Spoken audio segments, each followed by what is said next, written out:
உங்க வசனோ ஏ மனமகிழ்ச்சி, உங்க வசனோ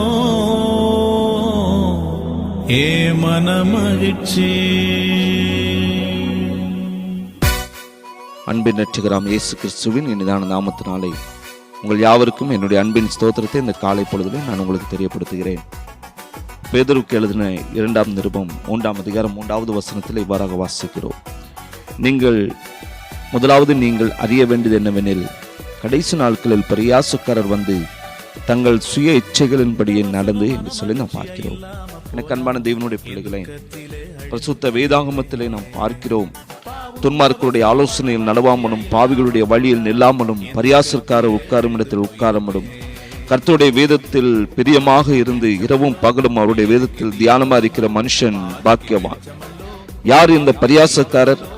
இவர்கள் தங்கள் மனசாட்சியிலே சூடுண்ட பொய்யர்கள்.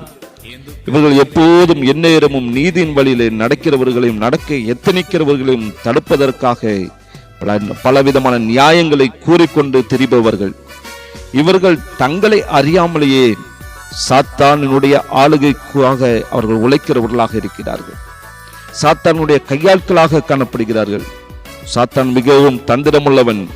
எனவே பரிகாசம் என்று கூறுகிறதான பொழுது எவை எப்போதும் நகைப்புக்குரியதும் கேலித்தனமானதாகவும் இருக்கும் என்பது பொருள் அல்ல.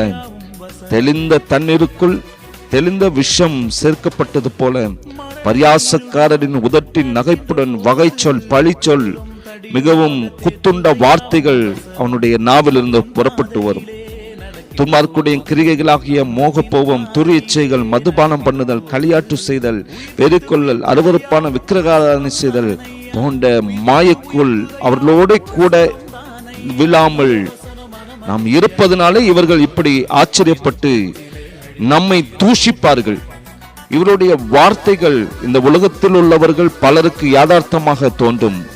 இவர்கள் வேத வார்த்தைகளை எடுத்து தங்கள் சொந்த நோக்கங்கள் நிறைவேறும்படியாக புரட்டி பேசுவார்கள். கர்த்தர் வருவார் என்று சொல்லுகிற வாக்குத்தத்தம் எங்கே? பிதாக்கள் நித்திரை இழந்த பிற்பாடு சகலமும் சிருஷ்டிப்பின் தோற்றம் முதல் இருந்த விதமாயிருக்கிறது என்று சொல்லுவார்கள். பிரியமானவர்களே, யாவும் முன்கூட்டியே நமக்கு அறிவிக்கப்பட்டிருக்கிறது. எனவே தேவ காரியங்களை குறித்து விழிப்புடன் காணப்பட வேண்டும் என்று சொல்லி இந்த காலை வேளையிலே பரிசுத்த ஆவியானவர் நம்மை எச்சரிக்கிறார். வேதத்தை இரவும் பகலும் தியானியுங்கள். உங்கள் மனம் புதிதாகிறதுனாலே மறுரூபமாகுவதில் நீங்கள் நோக்கமாக இருந்து தேவ சித்தம் செய்யுங்கள். இதுதான் கர்த்தர் நம்முடைய வாழ்க்கையிலே எதிர்பார்க்கிறார். அனைதின வாழ்க்கையிலே வேதத்தை தியானம் செய்து வசனம் என்ன சொல்லுகிறதோ, பரிசுத்த ஆவியானவர் நம்மோடு கூட என்ன போதிக்கிறாரோ அதற்கு கீழ்ப்படிந்து நடக்கும்படியாய் தேவ சமூகத்தில் நம்மை அர்ப்பணிக்கலாம். ஜெபிக்கலாமா?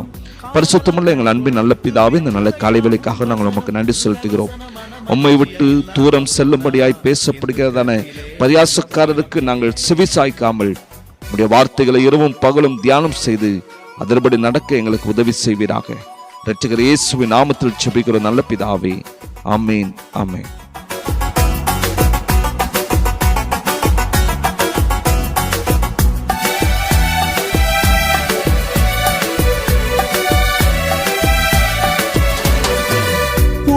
வசனம் உட்கொள்ளும் போது இதயம் மணலாக கொழுந்து விட்டு எரியுதையா.